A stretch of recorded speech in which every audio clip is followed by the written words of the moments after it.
Politics में जो परिवारवाद का चलन है इसको किस रूप में देखते हैं? अभी हाल में जैसे लालू जी ने पर्सनल मोदी पे अटैक किया, इनका खुद का परिवार नहीं है, वो क्या समझे? देखिए, लालू जी के बयान पर कोई टीका टिप्पणी करना बेईमानी है। लालू जी अपने बयानों और इस तरह के वक्तव्यों के लिए जाने जाते हैं। जहां तक परिवारवाद का सवाल है, बिल्कुल ये बहुत बड़ा घुन है, दीमक है, जो राजनीति को सिरे से बर्बाद कर रहा है। राजनीति ही नहीं, किसी भी क्षेत्र में अगर आप परिवारवाद ही कर देंगे कि सिर्फ नेताओं के बच्चे ही नेता बनेंगे, तो उससे तो आपने लोकतंत्र को ही खत्म कर दिया। लालू जी और मोदी जी की बात छोड़ दीजिए, हम आपको बिहार का एक आंकड़ा देते हैं जो मोदी जी नहीं बोल रहे हैं। बिहार में पिछले 30 वर्ष में जितने लोग सांसद और विधायक बने हैं, किसी भी दल से बने हो, वो सिर्फ और सिर्फ 1250 परिवार के लोग ही यहाँ विधायक और सांसद बने हैं। दल कोई भी हो, आप लालू जी के परिवार, रामविलास जी के परिवार की बात करते हैं, आप अपने स्तर पर देख लीजिए, कोई ऐसा विधानसभा नहीं है, कोई ऐसा लोकसभा नहीं है जहां 2, 4, 5 परिवारों का दबदबा नहीं है। मैं अभी आपको एक उदाहरण देता हूं। मोदी जी को अभी आ रहे हैं चंपारण में, तो उनको इस पर बयान देना चाहिए। परिवारवाद के खिलाफ में है भाई। बिहार में भाजपा का अध्यक्ष कौन है? सम्राट चौधरी जी। सम्राट चौधरी कौन है? इनके बाबूजी हैं शकुनी चौधरी। आप बिहार के होने के नाते इस बात को समझिए, इतने हल्के में मत समझिए कि इनके बाबूजी थे तो हम परिवारवाद की बात कर रहे हैं। परिवारों का कैसे यहाँ के राजनीति पर कब्जा है, मैं वो समझा रहा हूँ। जब इस राज्य में कांग्रेस का शासन था तो शकुनी चौधरी जी उस समय विधायक और मंत्री थे। जनता कांग्रेस से नाराज हुई, लालू जी का शासन लेकर आई, तो शकुनी चौधरी जी लालू जी के भी शासन में विधायक और मंत्री बन गए। जनता लालू जी से नाराज हुई, नीतीश जी का शासन लेकर आई, तो शकुनी चौधरी जी नीतीश जी के भी सरकार में विधायक और सांसद, विधायक और मंत्री बन गए। जनता ने जब नीतीश कुमार को हराया, मांझी जी मुख्यमंत्री बने, तो शकुनी चौधरी जी उसमें भी विधायक और मंत्री रहे। और आज अगर भाजपा को वोट पड़ रहा है तो भाजपा को भी कोई दूसरा व्यक्ति नहीं मिला, उसको भी शकुनी चौधरी का लड़का ही मिला। तो आप समझ रहे हैं कि हम कांग्रेस को हराए, लालू जी को हराए, नीतीश को लाए, मांझी को लाए, भाजपा को लाए, लेकिन एक ही परिवार है जो कि रूल कर रहा है। तो ये आंकड़ा याद रखिए, कोई नेता, कोई दल ये बताता नहीं है। बिहार की आबादी है 13 करोड़, यहाँ 3.5 करोड़ परिवार रहते हैं, और पिछले 30 वर्ष में कांग्रेस, जदयू, आरजेडी, रामविलास जी की पार्टी, लेफ्ट की पार्टी, सबको, भाजपा, सबको जोड़िएगा तो 3.5 करोड़ परिवारों में सिर्फ 1250 परिवार के लोग ही यहाँ विधायक सांसद बने हैं।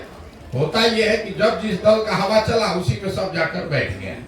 जनता लाचार है, नए आदमी को अवसर ही नहीं है। विधायक का लड़का ही विधायक बनेगा, पैसे वाले का लड़का, मंत्री जी का लड़का मंत्री बनेगा, और जो बिहार के बच्चे हैं उनको अवसर ही नहीं है। अगर आपको राजनीति करनी है, आप बहुत काबिल है, तो जाके झंडा ढोइए, संगठन का काम लीजिए। चुनाव लड़ने का, विधायक सांसद बनने का आपको अवसर नहीं। इसीलिए जन सुराज में आपने एक ये इस परिकल्पना का हिस्सा है, 1 लाख बच्चों को, आपने सहरसा में भी देखा होगा, मैंने क्लब बनवाना शुरू किया है।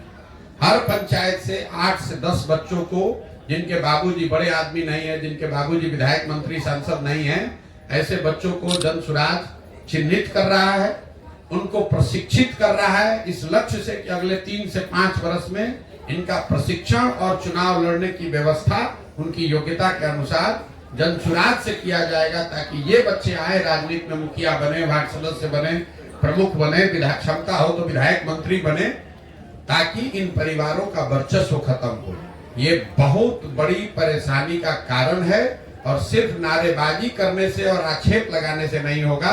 भाजपा के आज जितने 75 विधायक हैं बिहार में, वो भी आप देखिएगा, वो सब किसी न किसी परिवार का ही आदमी है। एक दूसरे पर दोषारोपण, ये पूरी व्यवस्था को ही घुन लग गया है। आप जरा समझिए, अगर गावस्कर का लड़का ही क्रिकेट खेलेगा तो आप और हम सचिन तेंदुलकर को कहां देखते? अगर सचिन तेंदुलकर का लड़का ही क्रिकेट में रहेगा तो विराट कोहली और रोहित शर्मा कहां से आएंगे? अगर विराट कोहली का लड़का ही क्रिकेट खेलेगा तो नए लड़के सूर्य कुमार यादव कहां से आएंगे?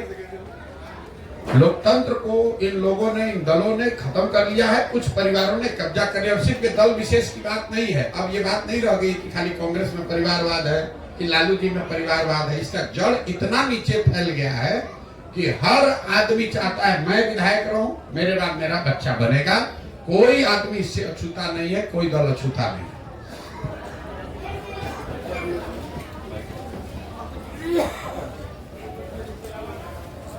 प्रशांत किशोर जी, जिस तरह से बिहार की राजनीतिक उलटफेर, कभी आरजेडी, कभी जदयू, कभी बीजेपी, आखिर जनता जाए कहां? गांव का विकास नहीं हो रहा है, जिला का विकास नहीं हो रहा है, आखिर किस पर विश्वास करे जनता? जनता हमेशा ठगा जा रहा है। नहीं, देखिए, जो उलटफेर की बात कही आपने, उलटफेर राजनीति में कई लोग कहता है भाई तो राजनीति में चलता ही रहता है। उलटफेर नेताओं का दल बदल लेना, पाला बदल लेना, ये कोई बहुत नई बात नहीं है। नई बात ये हुई है कि नीतीश कुमार ने इसको नया आयाम दे दिया। पलटने को एक नया राजनीतिक पलटीमार बनने का एक नया आयाम नीतीश कुमार ने बना दिया। आपको, हमको लग रहा है कि अरे अभी महागठबंधन में थे, भाजपा में आए हैं। आपके लिए फिर एक नया आंकड़ा दे देता हूँ।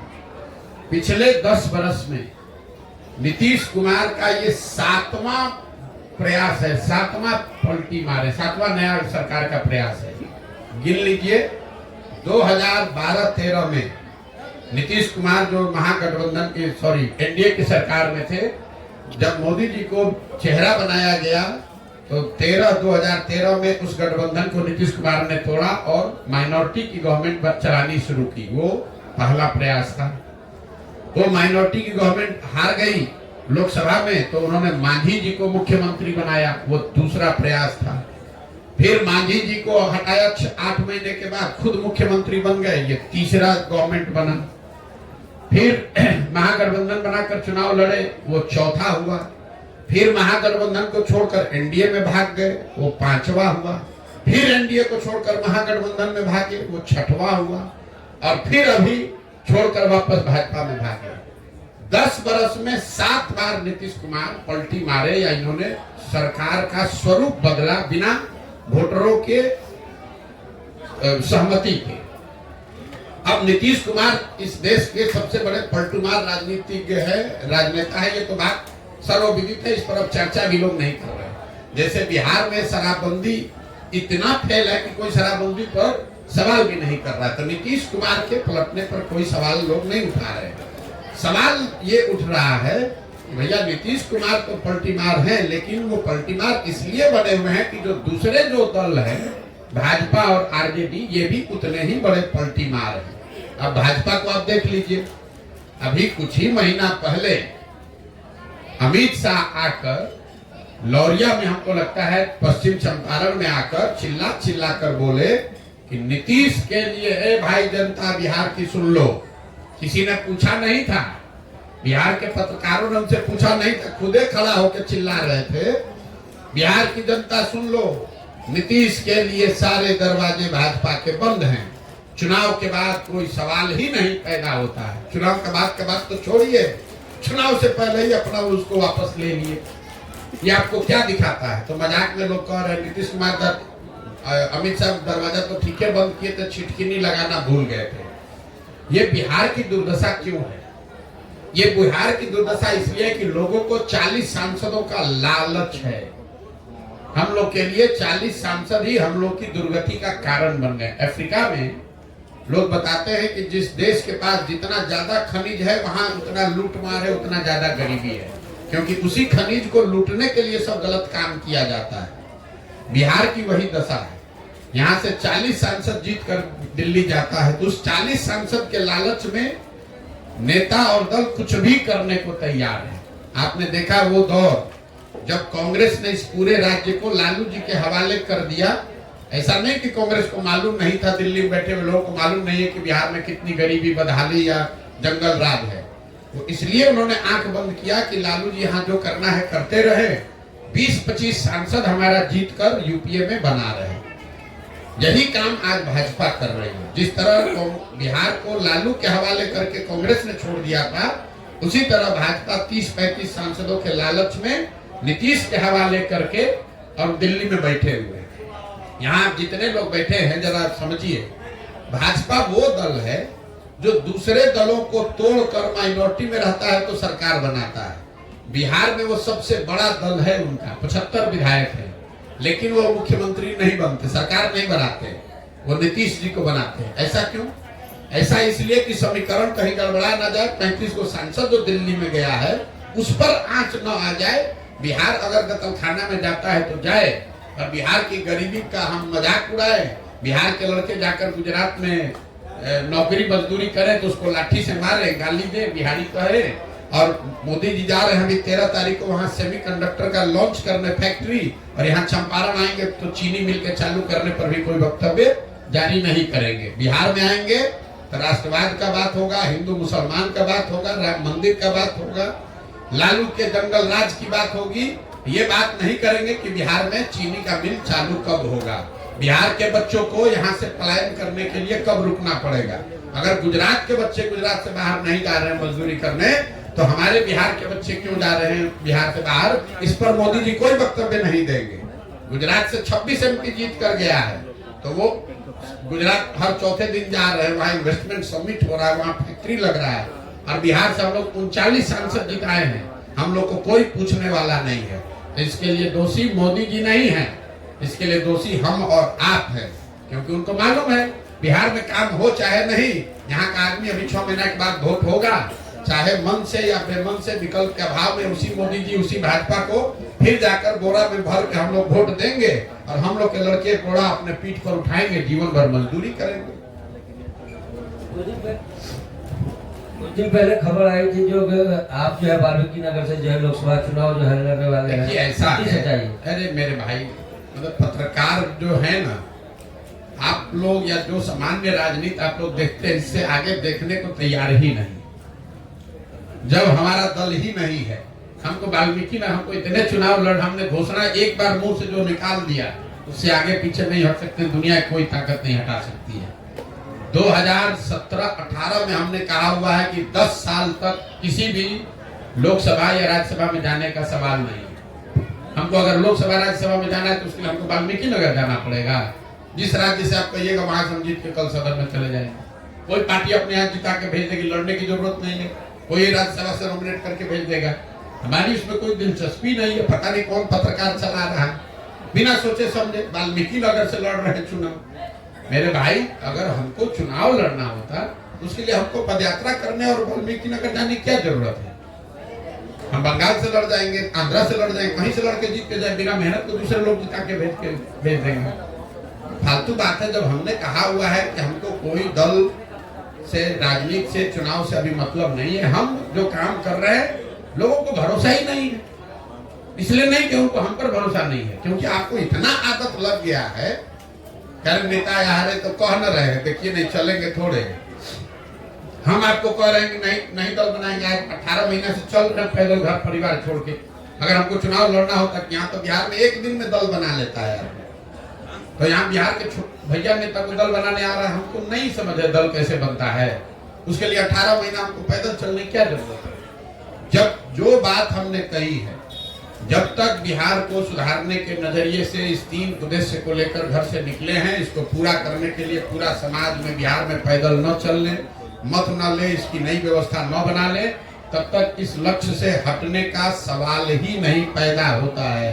धरती इधर की उधर हो जाए, मैं हटने वाला नहीं हूँ। आप ये जानते नहीं मैं जितना जिद्दी आदमी हूँ। एक बार मैंने मन में ठान लिया तो कोई नहीं हटा सकता है। नीतीश कुमार बुला के ऑफर दे दे कि भाजपा दे दे कि कांग्रेस दे दे, हम इससे हटने वाले नहीं हैं।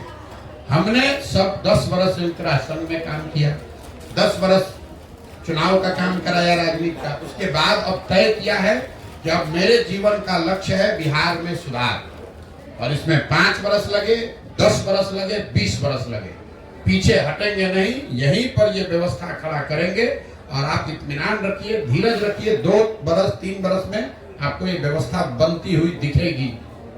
उतनी मेहनत ईमानदारी से उतनी मेहनत करेंगे कि वो व्यवस्था सुधरे। हमारे जीवन का लक्ष्य बिहार में सुधार है। हमारा जीवन का लक्ष्य लोकसभा में कौन लड़ रहा है, विधानसभा में कौन लड़ रहा है, कौन जीते कौन हारे, उससे क्या फायदा है? बिहार में लोग नहीं जीते हैं। बिहार ने कांग्रेस को भी 51 सांसद जिता कर देखा है। 54 में बिहार झारखंड एक था, तब भी 54 में आपको लगता है 53 जीते हुए थे 1984 में, तब भी बिहार नहीं सुधरा।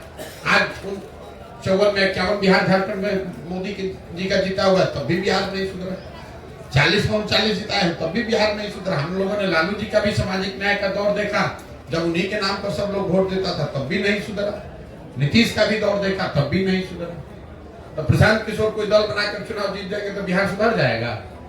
बिहार तब सुधरेगा जब लोग यहाँ ठानेंगे कि नहीं, अब हम लोग को मजदूरी नहीं करनी है, अपने बच्चों को अनपढ़ नहीं रखना है, अपने बच्चों को मजदूर नहीं बनाना है, तब सुधरेगा। जब समाज नहीं सुधरेगा तो दलों के जीतने हारने से क्या होना है? 2015 में हम बिहार जीत गए थे ना भाई, कैबिनेट तो हमारी सलाह से बना होगा ना, हमारी सलाह से टिकट बटा होगा, उससे बिहार सुधर गया। हमने तो 7 निश्चय भी बनवाया, हमने बिहार विकास मिशन भी बनवाया, उससे तो कुछ नहीं सुधरा बिहार। जिस चीज को पहले प्रयास आपने किया है, आपको उससे अब बिहार नहीं सुधार पाए, उससे बेहतर और नए और बेहतर प्रयास की जरूरत है। और मेरी अपनी समझ है कि किसी एक आदमी को, बिहार के किसी व्यक्ति को जो बिहार की चिंता करता है, उसको हिम्मत करके संकल्प लेके ये प्रयास करना पड़ेगा। 2 साल 4 साल 5 साल करना पड़ेगा, क्योंकि आज सुधरे या 10 वर्ष के बाद सुधरे, बिहार को सुधारने के लिए पंजाब और तमिलनाडु से तो आदमी आएगा नहीं। आप आज जगिए या 10 वर्ष के बाद जगिए, क्या हो जाएगा? अगर 3-4 वर्ष हमको नहीं सफलता मिलेगी, यही तो आपकी चिंता है। आप काहे घबरा रहे हैं? हमको कोई चिंता ही नहीं है। हम 3 वर्ष 4 वर्ष 5 वर्ष जो लगेगा लगाएंगे, लेकिन इसको सुधारेंगे, बिना सुधारे नहीं मानने वाले। सर 2024 के लोकसभा चुनाव कुछ ही दिनों बाद होने वाला है, इसमें प्रशांत किशोर जी क्या कहना चाहेंगे? आगामी इसको समर्पित करना चाहेंगे आप? क्योंकि अभी तो टाइम लगेगा, आपके जन अभियान में 4-5 साल लगेगा, तब तक तो बिहार गर्त में ही जा रहा है। अभी 75 साल से गर्त में नहीं जा रहा है था। जब 75 साल गर्त में जा रहे थे और आप न घबराए, आप काम अपना राजनीतिक सामाजिक जीवन चला रहे हैं, तो 2 वर्ष और धैर्य रखिए, 1 वर्ष और धैर्य रखिए, चुनाव होने दीजिए, उनके सामने एक विकल्प आने दीजिए। जनता अगर उसको स्वीकार करेगी तो ठीक है, नहीं स्वीकार करेगी तो और बेहतर प्रयास किया जाएगा। लोकसभा के चुनाव में कौन जीतता है कौन हारता है, कम से कम बिहार का कोई भी समझदार आदमी अगर है, उसको ये मानना चाहिए कि लोकसभा के चुनाव के नतीजों से हम लोग के जीवन पर कोई फर्क नहीं पड़ने वाला है। 10 वर्ष मनमोहन सिंह जी के नेतृत्व में यूपीए की सरकार थी, तो भी बिहार देश का सबसे गरीब, पिछड़ा, भुखमरी और अशिक्षित राज्य था। तब भी हम लोग के बच्चे मजदूरी कर रहे थे। और 10 वर्ष से आज मोदी जी की सरकार है, तो भी बिहार प्रति व्यक्ति आय के हिसाब से, सारे विकास के मार्गों के हिसाब से देश का सबसे गरीब, सबसे पिछड़ा, सबसे ज्यादा अशिक्षित, सबसे ज्यादा भुखमरी, पलायन और बेरोजगारी वाला राज्य है। हम लोगों ने 10 वर्ष कांग्रेस का भी राज देख लिया, अभी के दौर में 10 वर्ष हम लोगों ने मोदी जी का भी दौर देख लिया, दिल्ली के नजरिए से कोई फायदा नहीं हुआ। इसी तरीके से बिहार में आप देख लीजिए, आपने 15 वर्ष लालू जी का भी राज देख लिया, अभी 18 वर्ष से हम लोग नीतीश जी भाजपा का भी राज देख रहे हैं। बिहार की स्थिति नहीं बदली है, अगर नहीं बदली है तो कुछ नया बेहतर प्रयास होना चाहिए। मैं आपको तमिलनाडु का उदाहरण देता हूँ। जब देश आजाद हुआ तो तमिलनाडु और बिहार बराबर का राज्य था, विकास, सामाजिक, आर्थिक नजरिए से दोनों बराबर के राज्य थे। तमिलनाडु में 1970 के बाद से कांग्रेस का शासन नहीं है, कांग्रेस पार्टी वहां दल सरकार में नहीं आएगी, भाजपा तो वहां है ही नहीं। और आज तमिलनाडु बिहार से 6 गुना ज्यादा बड़ा राज्य है। तो उसको मोदी जी सुधार दिए कि गांधी परिवार ने सुधार दिया? तमिलनाडु को तमिलनाडु के लोगों ने सुधारा, भाजपा और कांग्रेस ने नहीं सुधारा। उसी तरह बिहार को बिहार के लोग सुधारेंगे। जब आप और हम नहीं सजग होइएगा तो मोदी जी और राहुल जी के आने से क्या होगा, लालू जी के आने से क्या होगा? मोदी जी देश के प्रधानमंत्री हैं, गुजरात के भी प्रधानमंत्री हैं, बिहार के भी प्रधानमंत्री हैं। गुजरात में तरक्की हो रही है और बिहार में लड़के पलायन कर रहे हैं। गुजरात में फैक्ट्री लग रही है और हम लोग यहाँ से मजदूर बनकर जा रहे हैं। कोई ये नहीं पूछने वाला है कि भाई अगर मोदी जी इतने ही बड़े विजनरी हैं, वो गुजरात में इतना तरक्की करा दिए तो बिहार में करा के दिखा दे। गुजरात में 100 फैक्ट्री लग रहा है, 5 को यहीं पर शुगर मिल, चीनी मिल चालू करा के दिखा दे। क्यों नहीं लगा रहे हैं? नेता भी ये जानता है कि पब्लिक क्या चाहती है, हम क्यों ज्यादा काम करेंगे भाई। उनको मालूम है बिहार की जनता को फैक्ट्री लगाइए, चैनल लगाइए, भोटवा देने करेंगे। गुजरात में अगर तरक्की नहीं होगी तो गुजराती उनको पहले छोड़ देगा। गुजरात में अगर तरक्की न हो, गुजरात के मोदी जी प्रधानमंत्री है गुजरात से, और 2017 के विधानसभा में करीब करीब भाजपा को गुजरात के लोगों ने हरा दिया था। लेकिन बिहार में कोई चिंता की जरूरत नहीं है। जाति, धर्म, मंदिर, मस्जिद, 5 किलो अनाज का नारा बुलंद है, वोट बोड़ा में भर के हम लोग देते रहेंगे।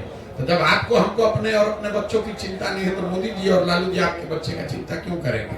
देखिए तेजस्वी जी घूम रहे हैं और डंके की चोट पर कह रहे हैं कि हम ही बिहार को सुधारेंगे।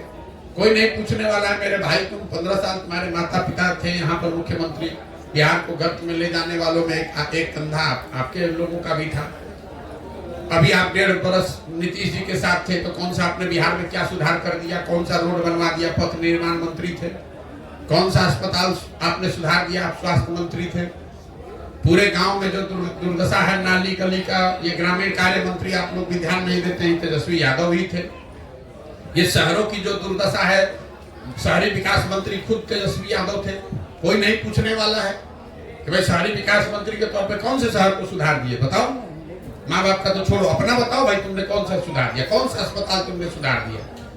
कौन सी व्यवस्था सुधार दी? कौन सा ग्रामीण सड़क पहले के मुकाबले कम बन गया, ज्यादा बन गया?